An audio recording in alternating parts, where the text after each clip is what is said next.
Torin, do you want to go ahead and, yeah, there we go. Okay. All right, well, welcome everyone. This is our panel. We're calling it Telling Our Stories, Claiming Our Power. Basically, this is for the Midwest Perzine Fest. I'm assuming everybody watching knows what a perzine is. Otherwise, I can't help you. We have a bunch of longtime individuals in the zine community here.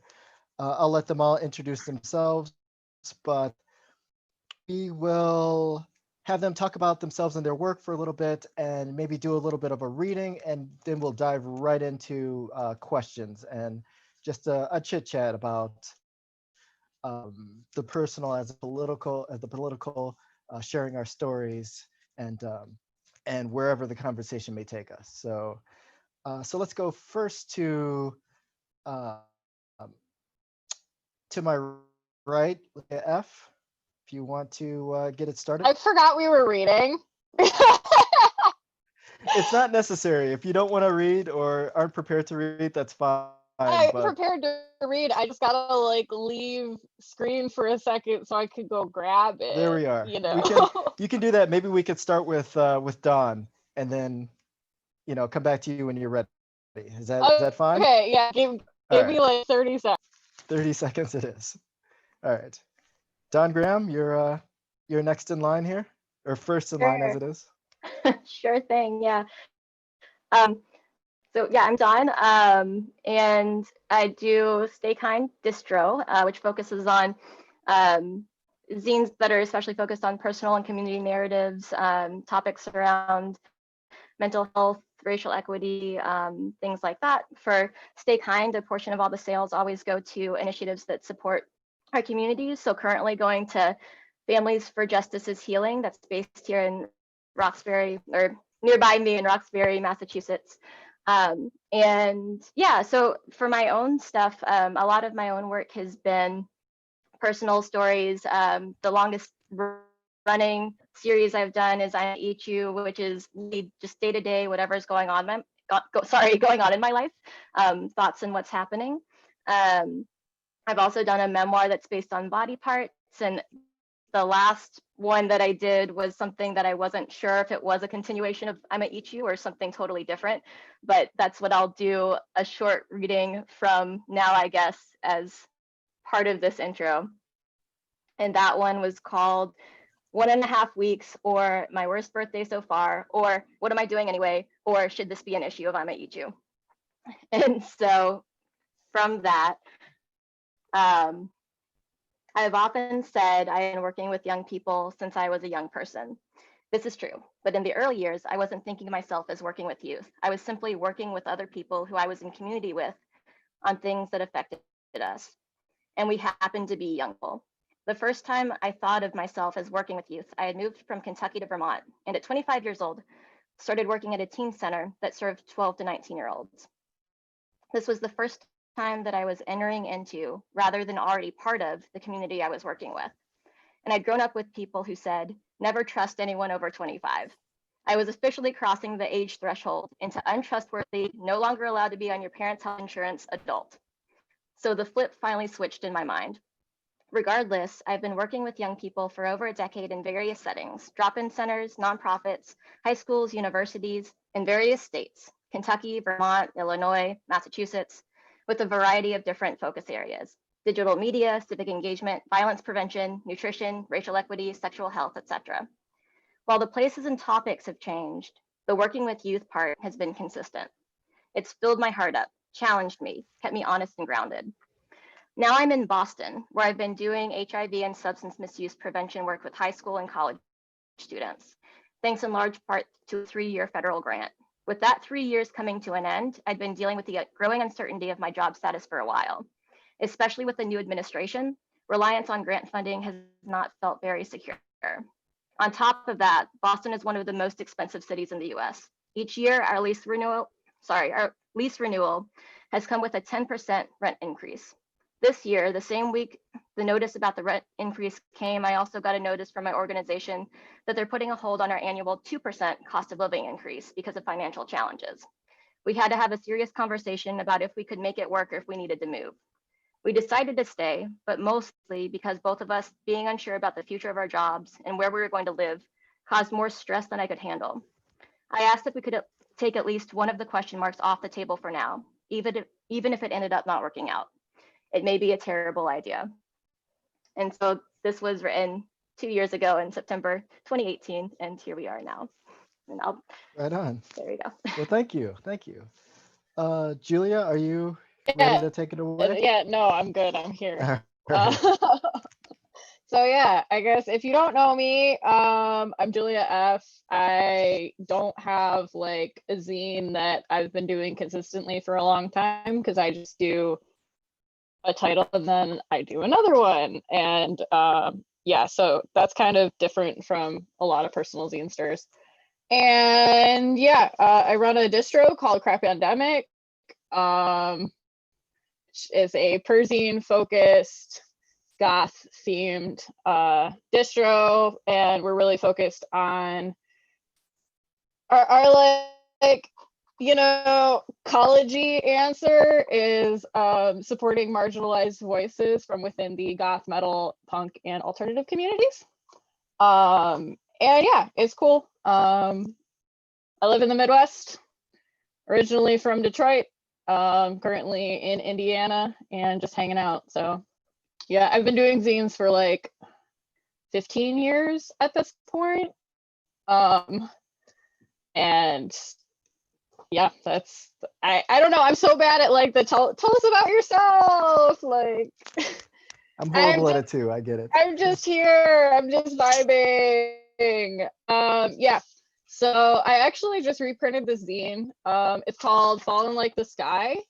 And it was actually written as a spoken word piece. And then somebody was like, hey, you should actually print it because I want a copy. And I was like, okay. But I just finally reprinted it. So now it's in stock again. So if you check out the distro, you can get a copy, and it's really pretty and it's really cool. And yeah, it's about being 16 and really into music. So yeah. The summer of December Underground, I turned 16. I had my anti-sweet 16 party at Chuck E. Cheese, and the boy I had on gave me a gift bag with a Gurr plushie and a dozen or so burned CDs of stuff he thought I would like. Marilyn Manson, a mix that he made that had Placebo and Muse and Coheed and Cambria on it, and then the entire AFI discography. So Black Sails in the Sunset, Sing the Sorrow, The Art of Drowning, All Hallows EP, and December Underground, which had just come out. I put it all on my iPod and then ran away from home. The summer of December around, I ran away from home to escape another 2 months of my mother's court-ordered abuse time. I put a week of clothes in my iPod and my notebook in a backpack and walked out of my dad's house the day before I was due in Ohio, calm as water. My friend and her boyfriend, who had a car, picked me up and drove me 2 towns away to my best friend since toddlerhood's house, swore not to tell, and then took back off. I set my voicemail greeting to a clip of Marilyn Manson's Beautiful People intro from the 90s AMAs that I downloaded off LimeWire, and told my mom I was going to Chicago. The summer of December Underground, I dyed my hair green to throw off the sheriff couldn't locate me while I bounced from couch to couch, coming back home some nights to do laundry and sleep in my own bed and catch up with my dad, who also denied knowing where I was or where I'd been. I spent long days with my friends, updating my MySpace from the cyber cafe to keep up the illusion anywhere and not primarily staying with my friend who didn't have internet. Swimming in ponds and creeks and the neighbors' pools, walking around, loitering, talking, doing our hair, going to shows, scribbling in my notebook the whole time, loading gear for cousins and feeling at home under my sinewy limbs when they were exerting power, surrounded by noise and boys and people who just got it, people who felt my growing pains and dreamed about getting out, but loved every minute of the soybean fields. While my mom threatened hellfire and juvenile detention and teen pregnancy and hepatitis from shared needles, we accidentally snapped chains on the swings at Lions Park, and I came crashing back to earth, sprawled flat on my spine with wood chips in my pants, a cloudless sky in my lungs, and I laughed. I'm not going to read the whole thing because I will cry. All right. That's good. Thanks, Monica. Do you wanna go next? Sure, yeah. I also forgot to grab my Perzine. I grabbed like literally all of the people that have influenced me zines, but not my own zines, which is hilarious. So yeah, my name is Monica Trinidad. I use she and her pronouns, and I'm based in Chicago, born and raised. And I co-founded Brown and Proud Press, a zine collective of people of color in Chicago in 2012. And yeah, and then I'm also a co-founder of For the People Artists Collective, which is a artist collective of organizers, folk of color in Chicago who make art for different campaigns and efforts happening in our city for racial justice. Yeah, and I was trying to, while everybody else was introducing themselves and reading right now, I was trying to find at least one of my zines, but I found a page of one of the original copies that I like pieced together, and it's kind of like falling apart. And so I'll read an excerpt of that, but I also feel like I should say that I'm part of a distro, but I'm not part of a distro, although I have like this massive suitcase full of zines, like is its own distro in itself, and I should probably do something with them. Yeah, so, but I do have lots of zines, lots of political zines and perzines and photo zines, and yeah. But when I first wrote my perzine, my one and only perzine in 2012, I almost didn't finish it. And then a friend of mine passed away about 2 weeks before I was supposed to table at the Chicago Zine Fest. And I ended up saying, you know what, I need to finish the zine. Life is so short and I need to share my story. And so, yeah, so I'll read a part of that zine that I made. So upon putting together this zine, I learned of a friend's passing. It came without warning on his 24th birthday, and I'm currently still trying to process it all. As I get older, I'm starting to despise the fact that death is one of those instances that puts everything into perspective. Everyone gets together that hasn't spoken in years and apologizes for unreturned calls and ties up loose ends because we are all terrified and we recognize life is too short for absences. I can't complain though because I don't have any solutions.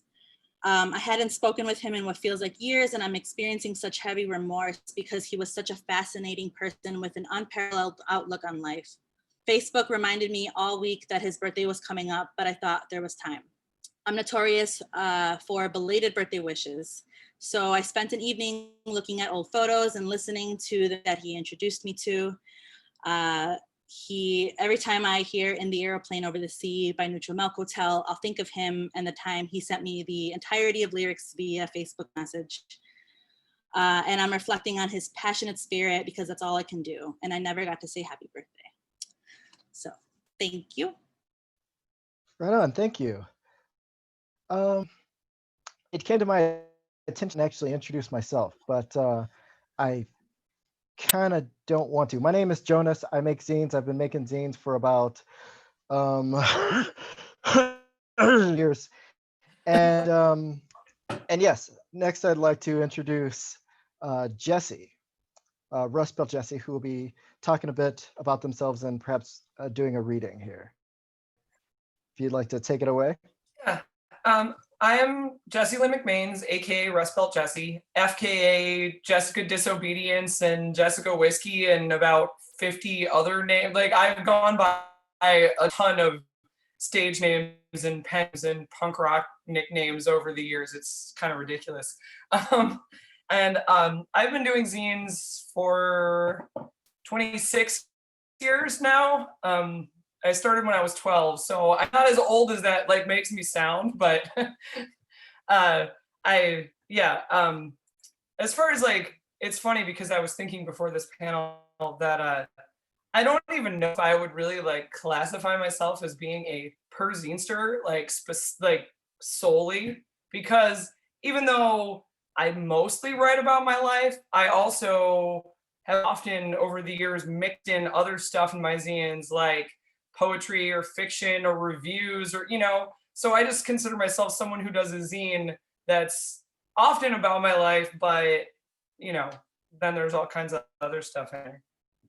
But anyway, so the oh, and everyone's talking about their like distros and whatnot. I don't have a distro, but I do run a small press called Bone and Ink Press, and we publish not zines but small like short runs of chapbooks and books of poetry, fiction, and nonfiction, and we're mostly focused on marginalized writers, but then also we kind of have like a music and pop culture related, vein as well. So, so the piece I'm gonna read, is it, okay, this is gonna sound like a really weird question, but I'm so used to doing like local events where they're supposed to be family friendly. Is it okay if I swear? Go right ahead. Okay. Yeah. Okay, As you will. There's a lot of swearing in this excerpt I'm gonna read, and I was just like, no one else has really been swearing in their pieces, and I Yeah, no, I don't personally give a shit. Go ahead. thank you. Okay, so this excerpt is from Reckless Chance. Reckless Chance is my main zine right now. It's from Reckless Chance number 23.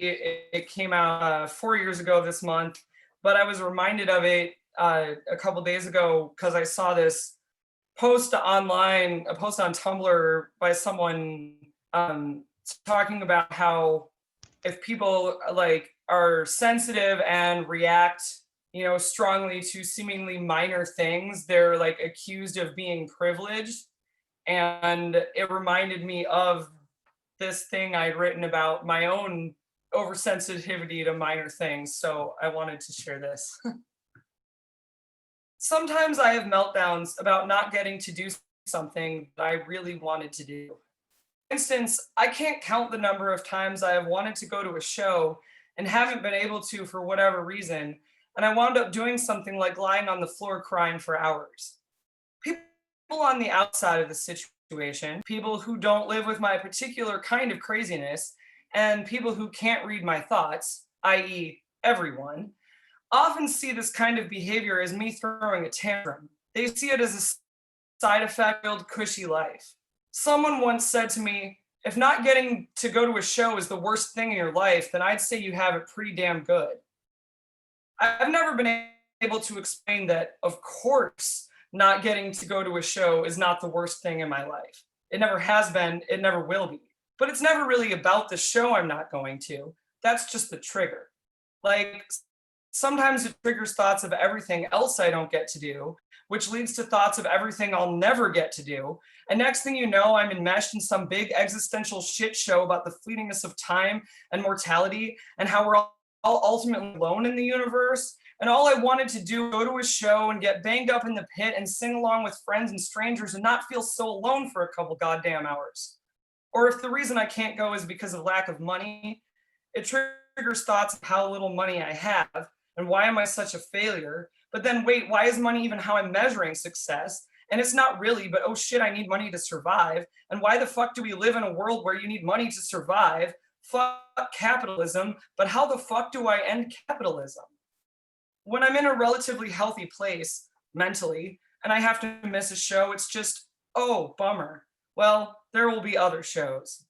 But when I am not, it feels like the fucking world. And yeah, okay, I guess you could call these meltdowns tantrums, but they're not the tantrums of a spoiled brat. They're not, I want an Oompa Loompa and I want it now tantrums.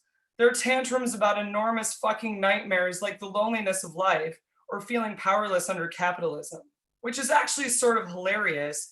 And then if I didn't laugh about it, I'd be crying, and God knows I spent enough time crying sort of way.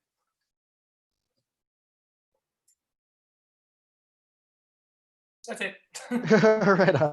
Right on. So we can just dive into the questions here and just have a chat. The first I have, it says, when did you discover Perzines? But I'd like to sort of broaden it to just when you discovered word zines and what inspired you to make your own. Because hopefully as we get into the chat, we'll sort of talk about what Perzines kind of even mean to us, how to define it, because I personally feel it's really, really open-ended. And there's just a lot to discuss and unpack when we talk about what really constitutes zine. So yeah, for now, I just say, when did you discover zines and what made you want to make your own? So let's start with Dawn. Okay, so for me, as a much younger person, my idea of fun was like reading economical and social theory. So then when I hit 8th grade and had to write a paper on something for, I don't know what it was, whatever class it was I had to do a paper on, my choice was to do it on the history of anarchism and different anarchist thinkers through time. And to me, doing a zine sounded like more fun than doing a paper. So I could both, because it sounded more fun and because then I could give a copy to everyone in my 8th grade class. But what had gotten me to that in the first place was, I think, being interested in that subject matter. Like a lot of the access to those ideas weren't available in like the local bookstore. It was mail order, right? And so like AK Press was my go-to, and zines were cheaper for a middle school kid. Like I could get a few zines for a few bucks and stick the money in the mail and then get them back, and so that was actually my introduction, was through political zines. And the first one that I made was a political zine. And yeah, was that answers the question, right? Yeah, it certainly Okay. does. Certainly does. Okay. Let's say Julia. I didn't know zines existed before I started making them. Okay. Cause I'm from a really like small rural town. Yeah, super, like I graduated with like 84 kids. So I had no exposure to it. I did not know they existed. An airplane landed on I-75 and like kind of near my hometown, and nobody knew about it. It was just like a little plane. Yeah, and it was just this piece of weird news, and I was like, nobody knows about this. That's irritating, because I wanted to talk to people about it, because I'm really into like weird news and facts and stuff. And yeah, so I made a zine, like a little broadsheet front and back, like fake newspaper thing, and then I did that for like 4 years, every week, and my school was not happy about it, but they couldn't do anything about it because I wasn't doing it on school time. So yeah, and then a few years into actually doing that, somebody was like, hey, what you're doing is and I was like, it's a what? And then there was a zine community on LiveJournal, and I started like trading with people, and like I started making zines with paid, like more than one page in them, just so I could like trade with people on LiveJournal. And yeah, that's how I met like Jolie Ruin and like Miranda Elizabeth and stuff, was through LiveJournal zine trading. And that was, yeah, it was cool and it was fun. Did that right? Did I get it? Yeah, got it. Perfectly.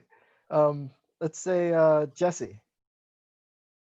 So I don't know, like I can't remember exactly how, like, the literal first time I saw a zine or heard about zines. I know I was just like, I was from a really young age, I was like really into like early 90s alternative culture. Like it just, the older, cooler kids, like I wanted to just be them. So what they were into, I was into.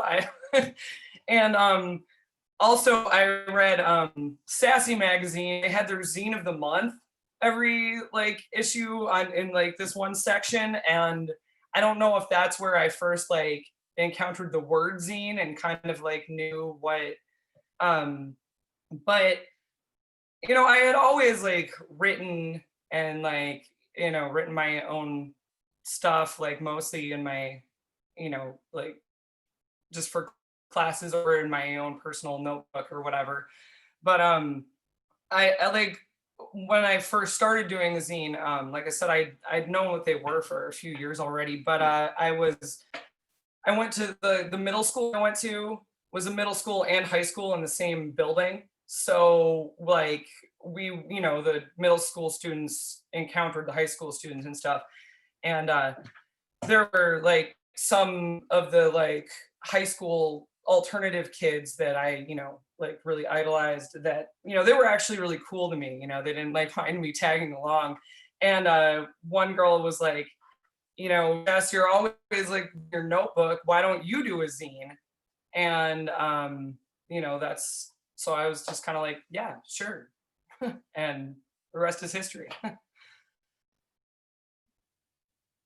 So I guess I did it to impress people. Fair enough, fair enough. Monica? Yeah, I'm all trying to remember when I first like learned about zines. That's kind of hard. I just feel like they were always there. But I'm in part. A moment where I started making them, I'll think of is when my friend Oscar Ariola, Chicago, who runs the Zine Mercado now, and I mean, everyone knows Oscar, right? And like Oscar does everything, and he's everywhere. And he would tell me about Chicago Zine Fest, and I was like, "What is that?" And then, you know, I did with my first zine because I was like, you know, I'm a Virgo, so I'm like, I'm gonna go, you know, extra hard and not only go to my first zine fest, but also like make my own zine and like table my own zine. And so yeah, that's sort of how I got immersed in this zine world. But then I was also at the same time sort of like, this Chicago Zine Fest is very white.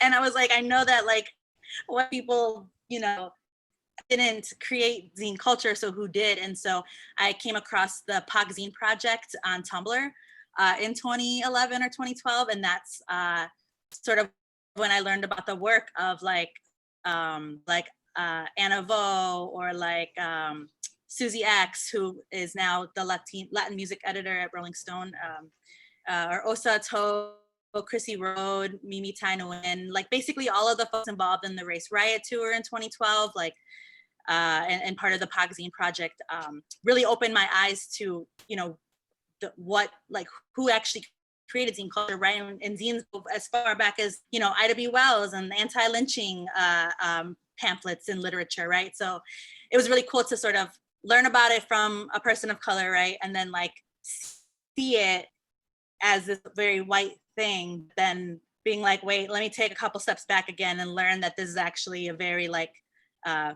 people of color and Black people centered culture, right?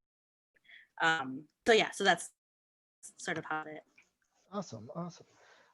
So the next question that we had was, were there any Perzine makers who influenced your work early on, and which Perzine makers do you admire now? But I kind of want to broaden that a little bit, because that's, I mean, whatever. I mean, everyone's got like, oh, let's list Cindy Crab, Comet Bus, blah blah blah blah. I mean, there's, you know, there are the household names in zines, and I'm more interested in what you feel Perzine represent, what they mean to you, what's most important to you about Perzines, about people sharing their stories in that format, and I guess the worth of it today, in your opinion. So let's start with Jessie for this one. Well, like I said, yeah, I mean, it's hard for me to like to even define what a Perzine is. And like I said, I don't even necessarily consider that at least all of what I do. And a lot of people, I think, mix in different stuff, you know, in their zines. It's but I guess to broadly define Perzines, it's just any zine that's primarily focused on the creator's own life. So I think, no, I'm totally blanking on what I was going to say.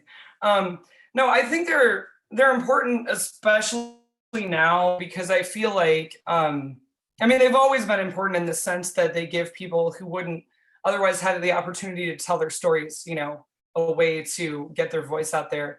But especially now with and I don't want to demonize the internet. I'm not a total Luddite. Obviously, I'm on this Zoom panel.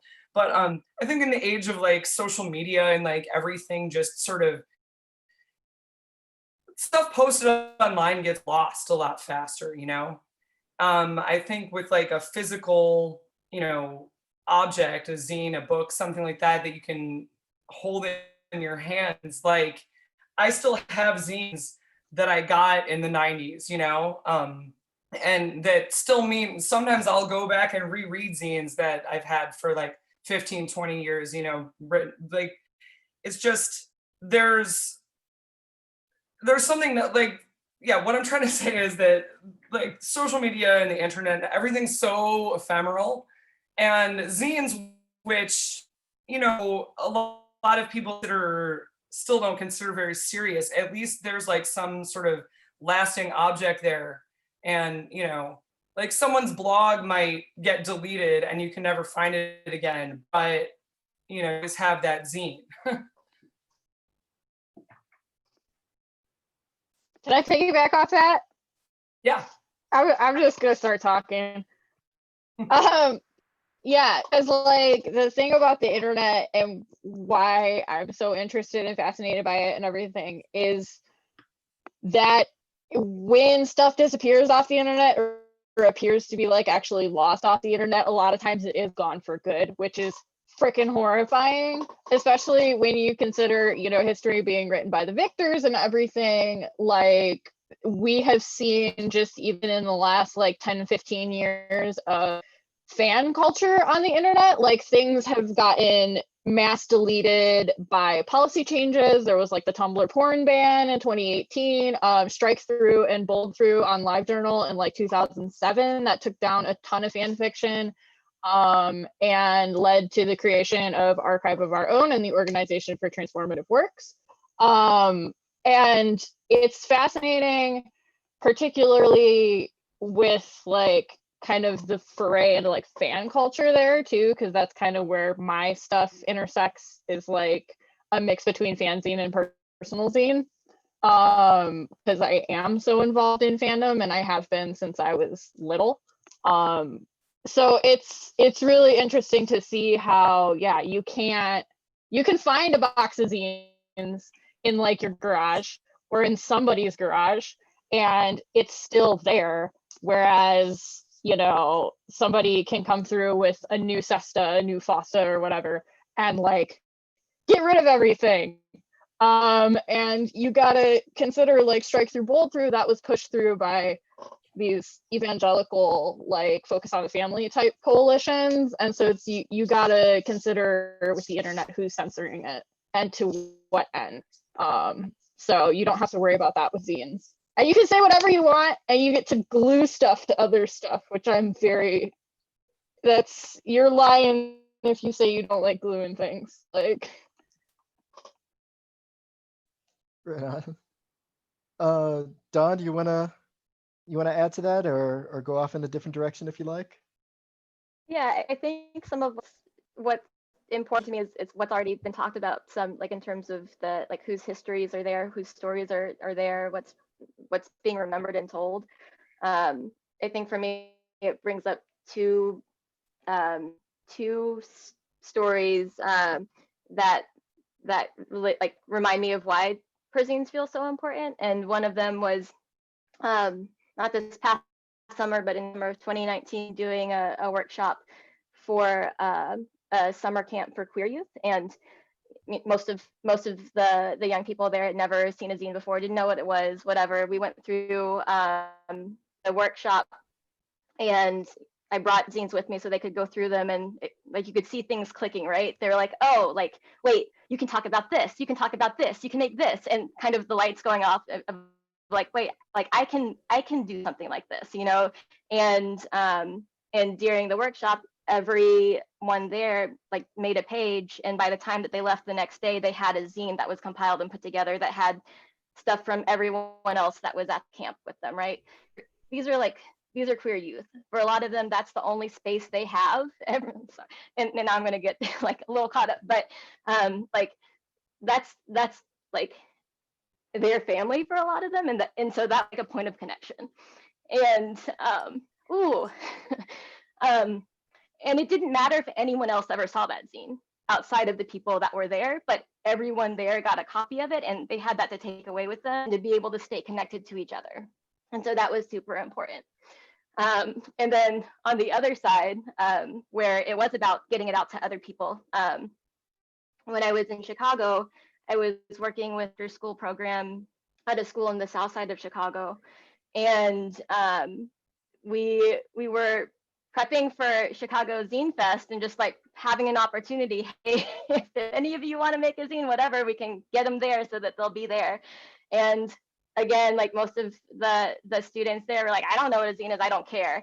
But what they did care about, like, you know, they were making music, they were doing photography, they were drawing, they were doing all these other things. And when I was like, wait, do you want other people to see your photography? Do you want people to know your words? Like, do you want to put your songs down so people know them, you know? Then that was immediately like, yes, I do. And so I can't remember how many we had, but there was quite a handful of zines that we took to the Zine Fest that year. And a couple of the students were able to come out and bring our camera from the space so that they could photograph the event and just see what was there themselves. And so for a lot of, like, it was huge exposure to them, to so many like different types of people that they weren't used to encountering, conversations. They got to see all of this other type of artwork and storytelling happening. And they got to see that people cared about theirs. By the time that we left, no zines from the students left. They were all gone. And when I came back to the space the next day that we were open after the Zine Fest, like everyone who put something in was kind of checking in, like, did anyone get my zine? Like, yes, everything's gone. There's nothing left. We brought nothing back. And they were like, wait. And they were like going around and telling everyone else who hadn't put something in, like, all my stuff is gone. People care about what I had to say. You know, like it was, and it didn't matter how many, like, it didn't matter that they didn't know who it was. They were strangers. That was fine. It was just like, there are people who are out there in the world who I've never met that care about something that I did. And so those are like two stories that bring home to me why some of the reasons Perzines are important. Yeah, I would love to piggyback off that if that's okay. I love what you're saying, and it's such a true testament to how zines have always been the way marginalized people share information with each other, right? And like whether it's been to share personal narratives, like as a method of like breaking through this isolation that's created by, you know, white supremacist heteropatriarchy, capitalism, or whether it's like to create a zine to like navigate healthcare outside the system, right? Like I have so many zines in my collection that are like DIY herbal for like UTIs, or like, you know, and like stuff that I didn't have access to, or like, you know, my community didn't have access to, or, you know, zines for like sharing firsthand accounts of state violence and how folks can support people that are experiencing state violence. And I see all of those as perzines, right? I see like, I helped to create a zine with Miriam Kaba, who is a prison abolitionist, amazing. Yeah, she's incredible. And we've collaborated on like several zines together. And one zine that I have here is a support zine we made for a woman named Marissa Alexander, who was a Black woman who was incarcerated for self-defense against her abusive husband. And in the zine, we utilize this as a tool to not only share these stories, right, but also to share these stories in connection with each other, right? Because they're part of each other. They're part of, every story is connected to each other. And so we used it to show that, you know, many women of color, many Black women are being incarcerated for self-defense, in addition to Marissa Alexander. And so let's talk about this and let's figure out how to abolish the system that created these, you know, these situations in the first place. And then we always included action steps, because I think that there was always like, okay, here's the story, but now what do I do with this all of this shit that we're facing, right? And so then we had these action steps, and I think, yeah, I see that as a perzine. I see that as a way to use our stories, right? And everybody talks a lot about the importance of narrative and storytelling in our organizing frameworks, but how many of us have, as ourselves, have actually paused and written our own stories, right? How many of us have asked other people to share their stories for a campaign or an effort, but when we haven't even thought about that process and the potential impact of sharing our own stories, right? And so that's why I think perzines are so important, and why the definition is also hard too, right? Because it encompasses so much. And on the marginalization note, like, what's you get these stories that you can't find anywhere else. Like, I wrote my gender zines because I was looking for information. I was looking for information on the internet. And then I was like, what if I looked for zines? And then there was still nothing that was what I needed. So I was like, if it doesn't exist, I will have to write it, because if I write it, then somebody else who is going through the same thing later will have at least one thing. They will have one item that they can go, ah, yes, this is another person that went through this, and I am going to be okay. So I was talking about this on Twitter like earlier in the week. It's like, I didn't have to write all of the zines that I need at the moment, but God damn it, I will write it so somebody later can have it and, you know, feel less alone. And when you get the emails that are like, hey, I saw your zine and it, you know, I'm really going through it right now and it really like clicked with me and made something happen in my head. It's just like, because, you know, you did that. That's crazy. Yeah, that's why I didn't really want to start with specifically talking about perzines, because, like, as you're all pointing out, it's such a broad field. And one zine that was brought up earlier, Osa zines, particularly Shotgun Seamstress. For me, that was kind of a breakthrough, right? Because in high school, in college, I didn't really feel like punk, especially, was something that I could embrace. You know, I listened to punk, you know, I went to shows and stuff, but I didn't feel like that was, you know, an identity or even a term that I could personally embrace, because I didn't see any other, you know, Black punks out there at all, like nowhere, you know. And coming across Shotgun Seamstress, like years later, this whole thing, it's a set of interviews, but it's written, I mean, it's still very, very personal. It's these just, yeah, it hit me in a really, really strong way, and just exposed me to things that I wouldn't otherwise have come across, you know. And it was just that same idea of someone saying, like, I can't see it anywhere, therefore it needs to be made by me, you know. And I think that's at the heart of a perzine, even if it's not specifically, you know, writing about your past, you know, personal problems, mental illness, things of that nature. I think still, if it has that note of, this is urgent, this needs to be told, this needs to be told by me, I think it still in many ways counts as a perzine. Which gets right into the next topic of conversation have, which is what roles have sort of art and storytelling played into sort of the, I want to say, resistance work you have. How do the stories that you tell represent your form of resistance, your struggle against what you we see going on, the sort of current climate? Let's start with, I don't think we've started with Monica yet, so let's start with you, if that's okay. Yeah, no, sure. Well, I mean, the way that zines have sort of been in my life, and in creating zines has been sort of a way to begin processing my adolescent years, when I didn't have access to therapy, when I felt between, you know, wanting to keep my life and my trauma private, but also this desire to sort of connect to other people with similar life experiences, particularly with other queer people of color who either identify as survivors or chronically ill, or who struggled with their identities or their bodies.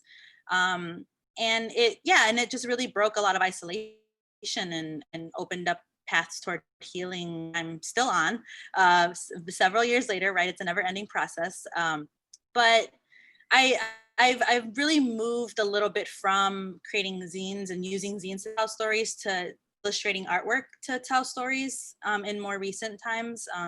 The last zine project I collaborated on was in 2017, which now feels so long ago, with Miriam. And Miriam, she wanted to turn a transcript of Assata's testimony, Assata Shakur, her testimony in 1973, which like really regarded her treatment by police after she was captured by the New Jersey State Troopers. She wanted to turn all of that testimony into a zine.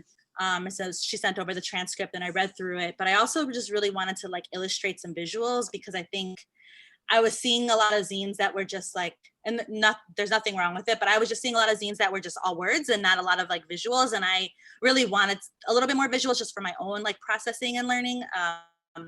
And so I ended up illustrating visuals to go along with it. And then pulled some additional artwork from other artists like Billy D, Rachel Marie Crane Williams, and a few others, and reprinted it and distributed it.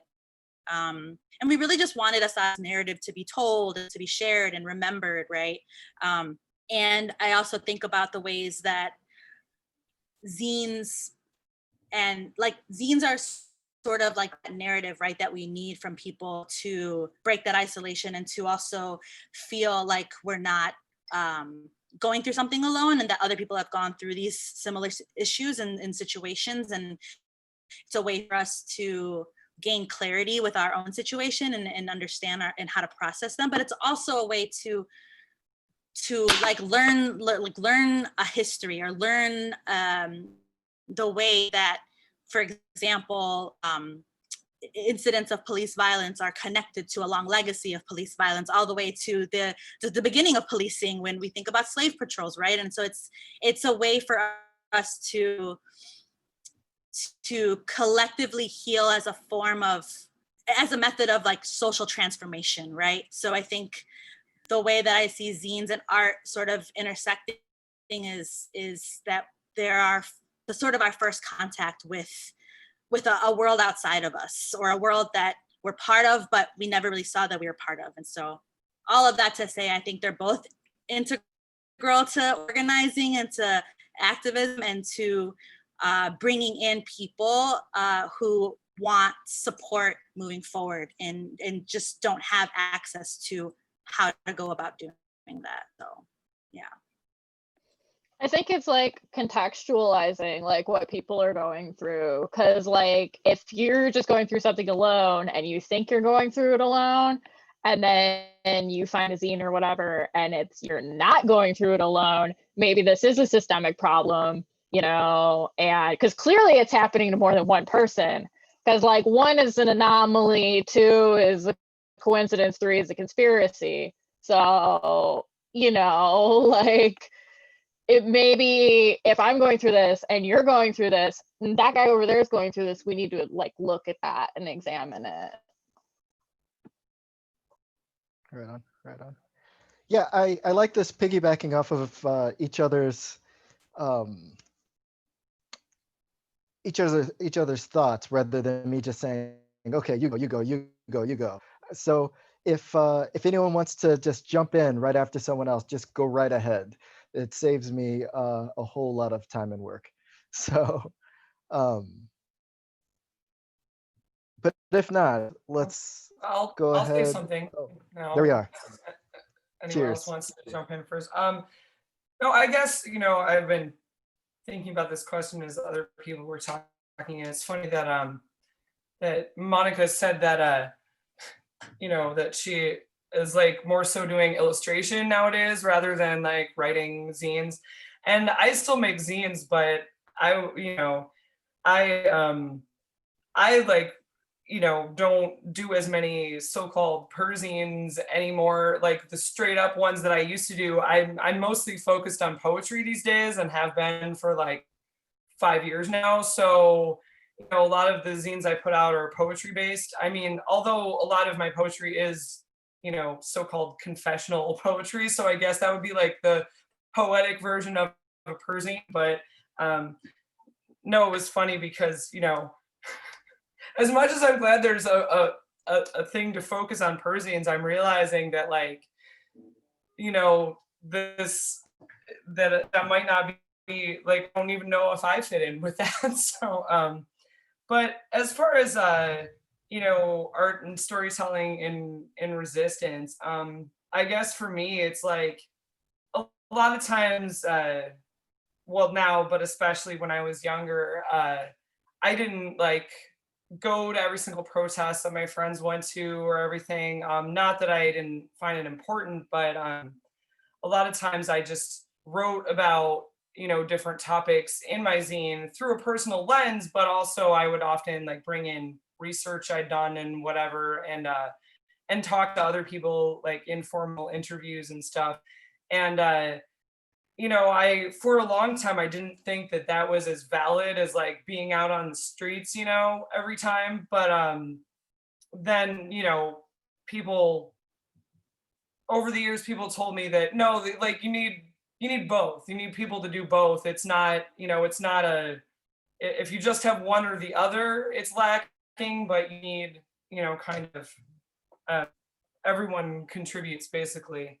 So. Well, and it's everybody according to their ability too. Like, oh, right, yeah. Yeah, you know, like I can't run, I can't jump. I do not want to go up against a militarized police force because I'm fucking disabled, dude. Like I'm useless in the street, but I know that in my little corner of the world, I'm the information guy.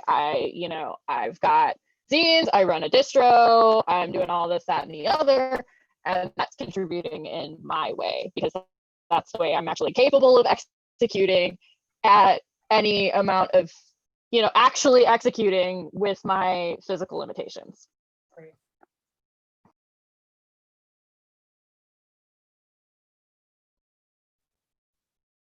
Dawn, did you have anything to add or?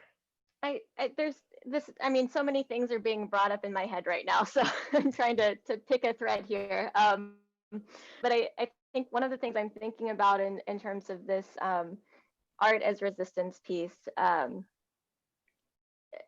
think sometimes I don't know if underestimate is the right word, but art does have power behind it, right? Storytelling has power behind it. And I'm thinking back, like in the earlier mid 2000s, we had an info shop in Kentucky, and we had all ages shows there, and you know we had zines and we had whatever stuff going on in these like community workshops about a huge variety of topics, and it was a great space. I think that was the most, when you talk about all ages spaces, that was the most all ages space that I've ever seen. Like we had like a kid like crawling around on the ground, and then we had grandparents there, and we, you know, like whatever. But that space was raided and shut down, and what they targeted when they raided it was the zines. And what they used as the reason to shut it down were, this is not going to go too far into this tangent, were the bands that identified as straight edge, because they used the gang unit to shut it down, right? And so like it was one of these things where we knew that it was some kind of nonsense happening. It definitely terrified everyone in terms of continuing to do some of the work that we were doing there and trying to hold a space like that again. And it wasn't until years later, because like social media wasn't what it is now at that point in time. And it wasn't until like way years later, just having conversations with people in different spaces, where it kept coming up like, oh yeah, we had a space like that was shut down around then too. And oh yeah, we had a space that was shut down, and like those points of connections happening. So like there were organized efforts to shut down people who were trying to raise awareness through music and through zines and through art, And that's still happening. Like, unfortunately, now we have like the Ask a Punk instead of addresses on things, right? And as I feel like I'm not a cool kid anymore, so I'm like, I don't know who to ask. I don't know if I'm in a new space. But I think the fact that spaces like that are trying to like that are introducing people to new perspectives and ideas, and just having people who don't normally have a voice places being the one speaking and doing things and like organizing it together. The fact that that was seen as a threat is both ridiculous, and it says something to the power of it, right? Mhm, mhm. And a lot of people I feel like won't, it's hard to organize people if they don't have a personal emotional connection to it. So by writing and publishing personal narratives, end up connecting with the author on some level, because anytime you enter a new piece of media, it's human nature to become sympathetic to the narrator.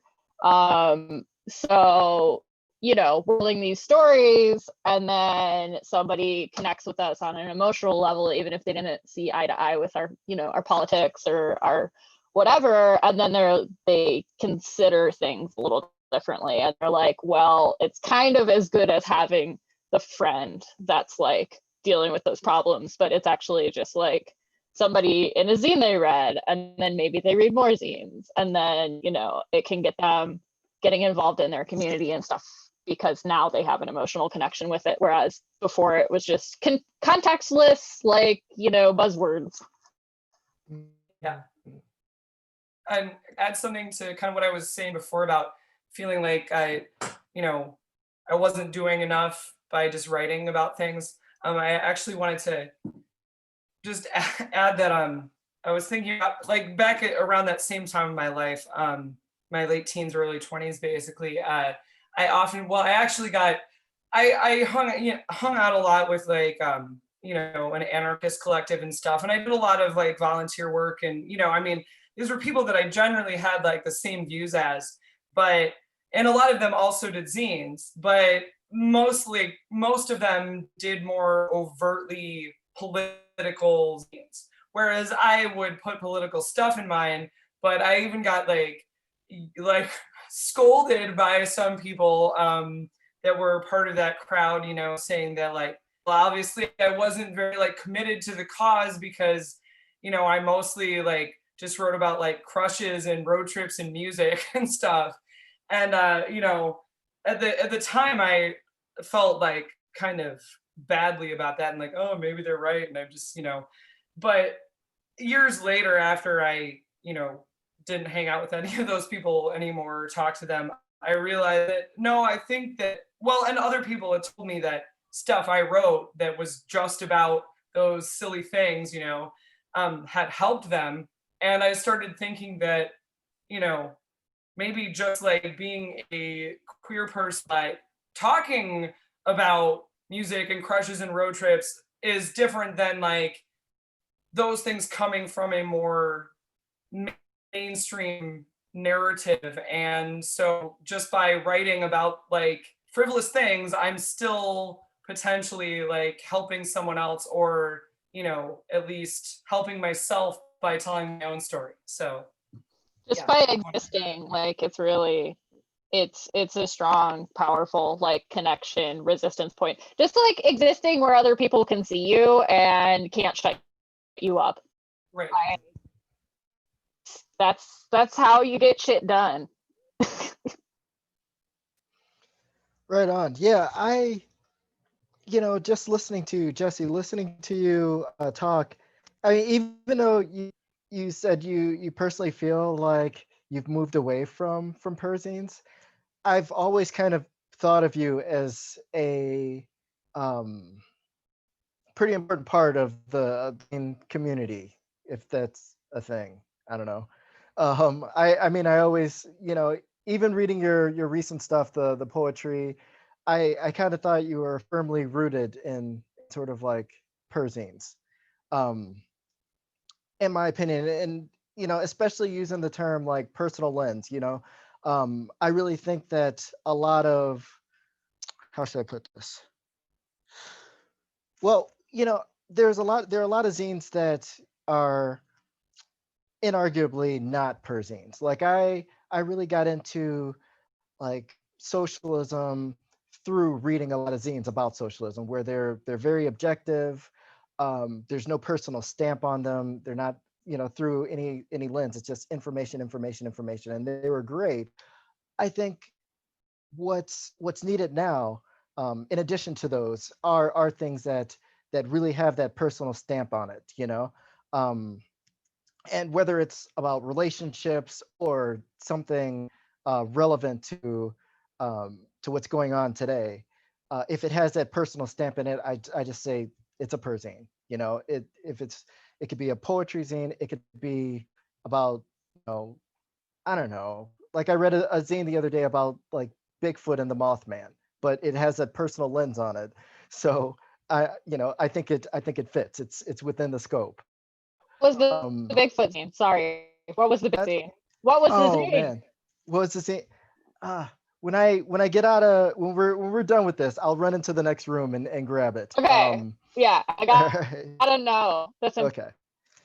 Yeah, no, you know, oh no, that's a tangent. I was going to talk about how Bigfoot and the Mothman and such things are relevant to my interests these days, but that's neither here nor Now, there. okay. Now, sorry.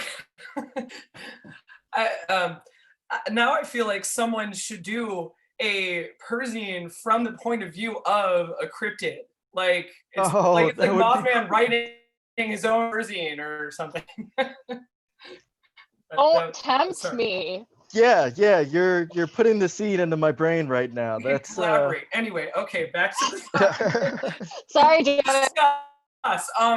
No, we can take this as far as we want to go with it. I'm okay. Anyone watching this is going to be like, "What are you talking about now?" Well, the next major item on the list was going to be whose stories really need to be told right Mothman. now. Mothman, yeah, right. But I think personally, I think at this point it's pretty clear whose stories, not sort of all encompassing, whose stories really need to be told right now, what stories need to be shared. I mean, I think that's kind of on the obvious side, but using that broad sort of scope, I think we should go from here as far as like what stories really need to be told right now, like now specifically in terms of elections coming up, in terms of this pandemic going on now, things going on with the police, like what sort of stories are really important as far as like zines, I guess, or just DIY storytelling. Anybody that that can take the run with it, go for it. Well, I don't. oh, go ahead. No, like okay. I had COVID the entire month of July. I was disabled before that, and then I got COVID, and then I got worse. And I was working on a zine about it, which has been very difficult because my brain is soup. Nothing going on in there. And I think that's particularly important at this very moment, and maybe I will shift my attention back to it and attempt to actually get it done, because I don't know if you noticed, but the leader of the free world's kind of got a little bit of so maybe some firsthand insight into what that was like would be helpful. And then I've also noticed, like, with the whole QAnon thing and like the it's kind of weird, like reactionary right wing seeping into the public consciousness. I'm writing a zine right now about like fan fiction and fandom as resistance. And so that's what I was working on, but now I think I need to go back to the COVID zine because This has been a hell of a week, huh?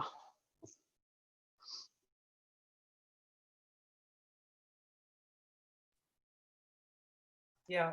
I was actually, I mean, kind of along the same lines. I was thinking that I want to hear read, I mean, personal stories by everyone about this year. I mean, whether they've had COVID or not, just we've all, it's been, it's been simultaneously the most boring and anxiety inducing year ever. I don't know how that works. How am I bored and anxious at the same time? But I just, yeah, I mean, and even though it seems like there wouldn't be much to say, I'm actually working on my own zine that I'm trying to have done for when this panel airs for the actual Midwest Perzine Zine Fest. And just about things I've gone through this year and what's been going on in the world at large and a little bit like that. But I think, everyone's stories about this are vital right now. Yeah, I personally, moving to things like the police brutality, Black Lives Matter, I haven't come across many zines. Surprisingly, I haven't come across many zines dealing with it. I've heard, celebrities or, political figures share their stories about it and share their minds, their thoughts and opinions, but I kind of don't give a shit about that. I kind of want to, and I don't think I'm alone. I kind of want to hear other individual thoughts on that. Just on what's going on. I think that's a little more important because I mean, you see all these protests going on, the riots going on. You hear and you can sort of hear the collective thoughts and opinions about it. But as far as someone's personal account of it, even if just how they received the information, how they received the news, whether they reject it, accept it, about that. And I think that's really, really vital. I don't know if anyone can jump off of that. And So Jonas, I think that's definitely part of what I was thinking about. And Monica brought up Miriam Kaba a couple of times already, and that's someone who's influenced a lot of my understanding of transformative justice and so many other things in a very big way. And a lot of what I've been thinking about in terms of whose stories, I guess, would I like to see more of? I think right now, especially, this is a moment where because of the stuff that's come up, the conversations around defunding the police and around abolition and things like that they've reached, I had not expected to see that at this point in time so soon. And that's been one of the small silver linings in all of the mess that's been happening. With the way that the news cycles work and all that, there's so many things going on. It's so easy to feel pulled in different directions. It seems almost like people have forgotten the detention centers are still there. There's something, it's brutal what's going on. There's some noticing now because of the sterilization, the forced sterilization that's come up around that. But even then, I don't think there's enough attention, and it's easy to forget or to get caught up in other things. And so I think some of the stories that I'd like to hear more are people who who are incarcerated, who have been incarcerated, who know them. There's so much work that needs to be done. Prisons are such a dangerous place to be for so many reasons, and especially right now, especially right now.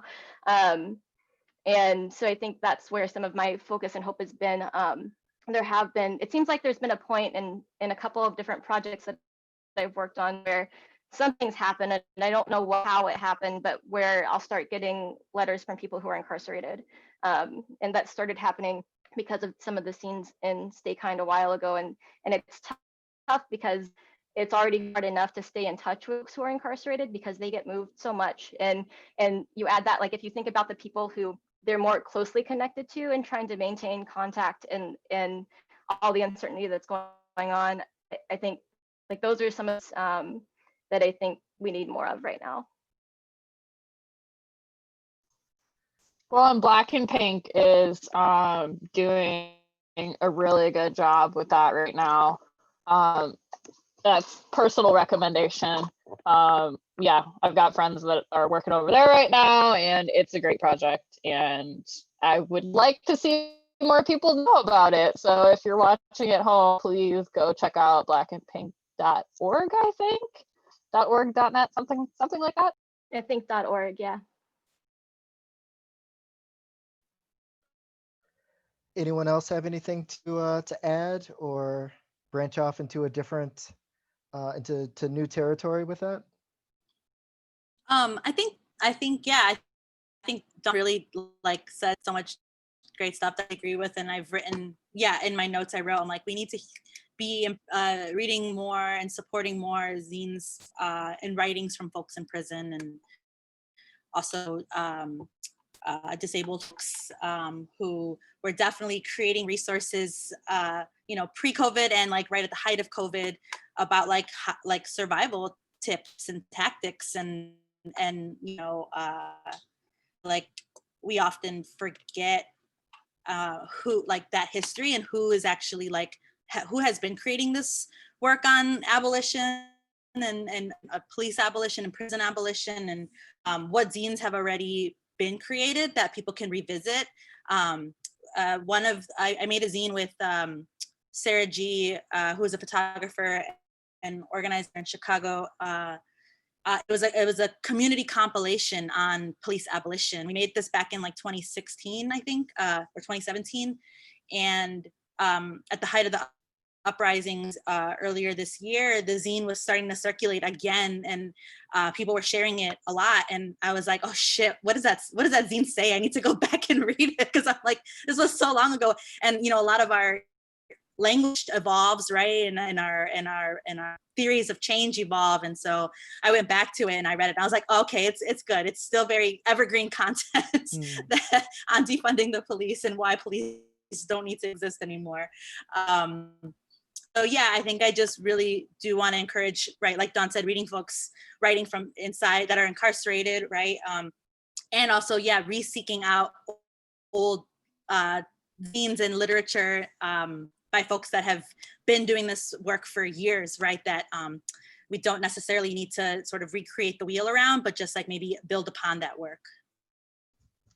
Yeah. So as we kind of wind down here, I just wanted to go around and see if anyone can share your thoughts on maybe the zines that are most relevant right now. Julia, sort of off camera, you mentioned the zine Clumsy, but I wonder if you could all sort of, even if it's not necessarily a Perzine, but some sort of, you know, in whatever medium, it could be a book, it could be, you know, zine, specifically Perzine, or something where people are sharing their stories that that are very relevant to now, that you would recommend someone, that you would suggest, that's really important right now. If you guys could go around and do that, and then afterwards, I guess we can end off with you maybe speaking a little on where people can find your zines. So yeah, the issue of Clumsy just came out. That's Clumsy number 16. And yeah, Agatha, who writes it, was in the protests in Indy after the death of Jerry Sean Reed as a medic, and she was arrested. And so the zine is unpacking like that, and her experience in that, and also the experience of getting evicted in the middle of the pandemic. It's been a rough year for some of us. And yeah, that's Clumsy 16. We have it on the distro and it's awesome. And all of her stuff is great, but that one is stellar. So, and yeah, you can. My distro is Crap Pandemic. It's like pandemic with crap in it. .storeenvy.com. But we're also on Twitter and Instagram. So.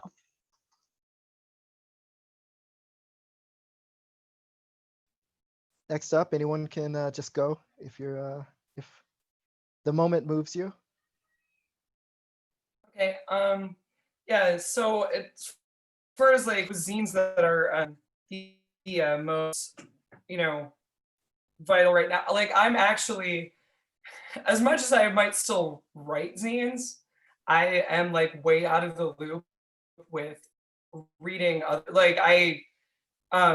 mean, I read, your zines, Jonas, and Julia's, and like a lot of, and then I have like several other like longtime favorite zinesters who, whenever they have a new issue out, I'll get it. But it is like extremely, like I've hardly read any like new to me zines in years. I kind of stopped going to zine. I don't know what happened. Just like sort of got out of the loop, I guess.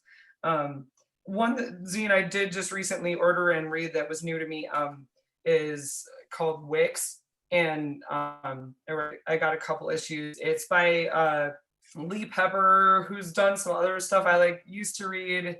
I used to read their stuff like a number of years ago, but I've lost track, and then like recently found their stuff again. And yeah, their stuff's really good. A lot of stuff about like trauma and gender and stuff, but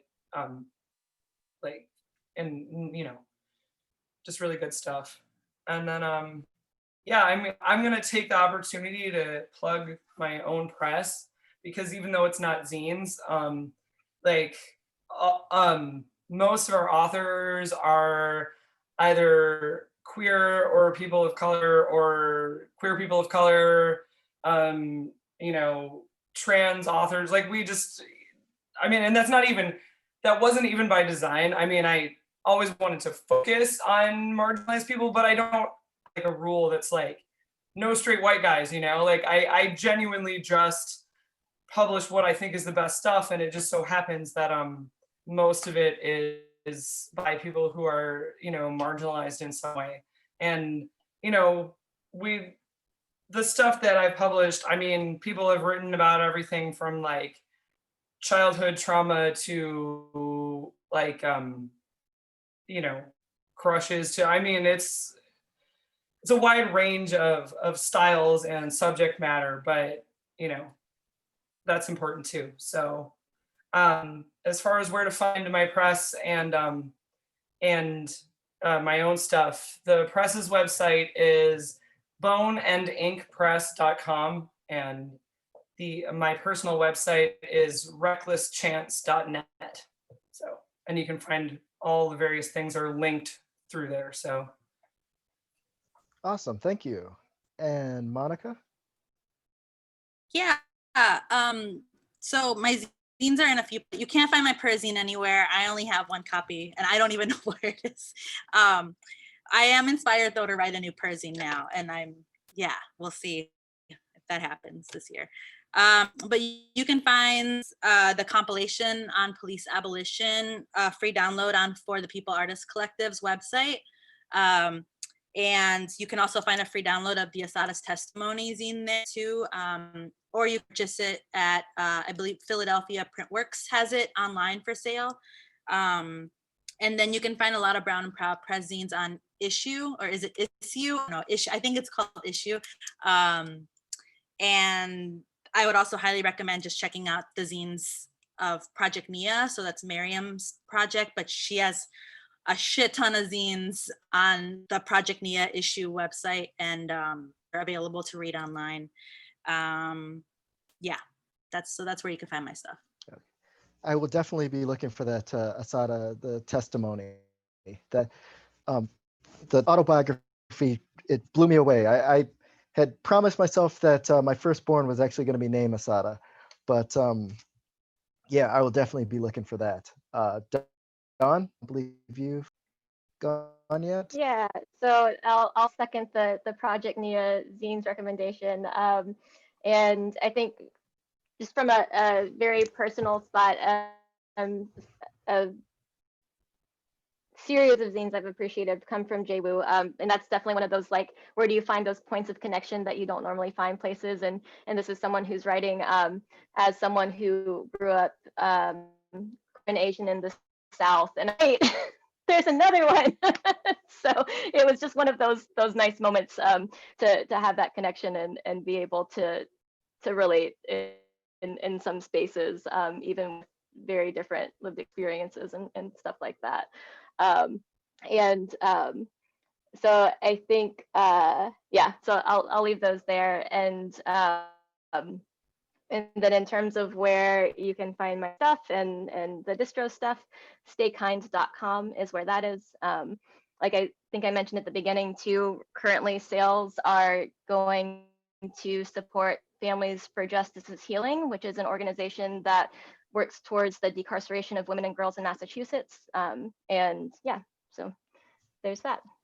Awesome.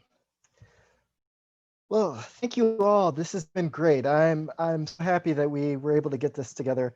I mean, personally, you know, I'm glad because I've been friends with you all for several years now, and just hearing your voices and hearing you talk about something that I know you're all very passionate about, that I'm also passionate about, has been great. And thanks for everyone that's been tuning into this. Know that this is only part of the Midwest Perzine Fest event. You could also take part in it by using the hashtag MWPZF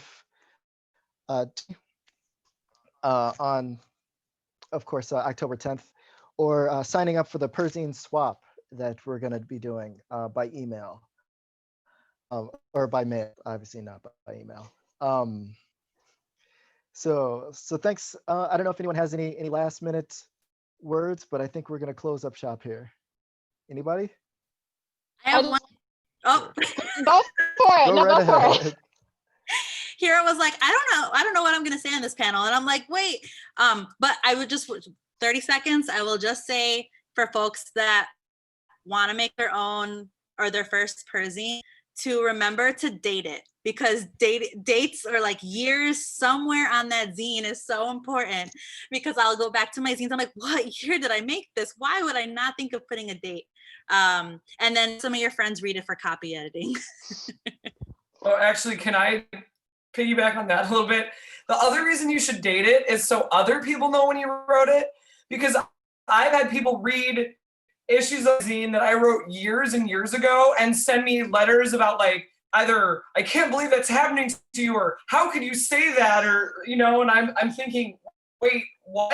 I don't even remember writing. And then I realized, oh, they didn't know that I wrote this in like 1999, you know?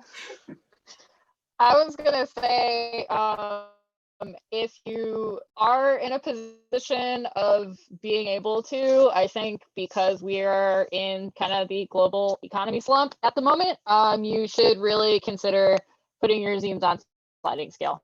If you train for your zines, you should probably be working to make that more accessible as much as you can within your means. Our whole distro is on sliding scale, which works great in person, a little bit harder on the internet, but you can just email or DM us and we'll hook it up for you.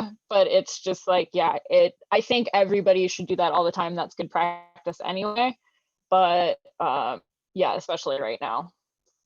All right. Well, thanks. Once again, I'm Jonas, one of the organizers of the Midwest Perzine Fest. Thank you all so much for watching this. Hopefully you found something that resonated with you, something you could take away from this. And yeah, there's more to come. Thanks, everybody.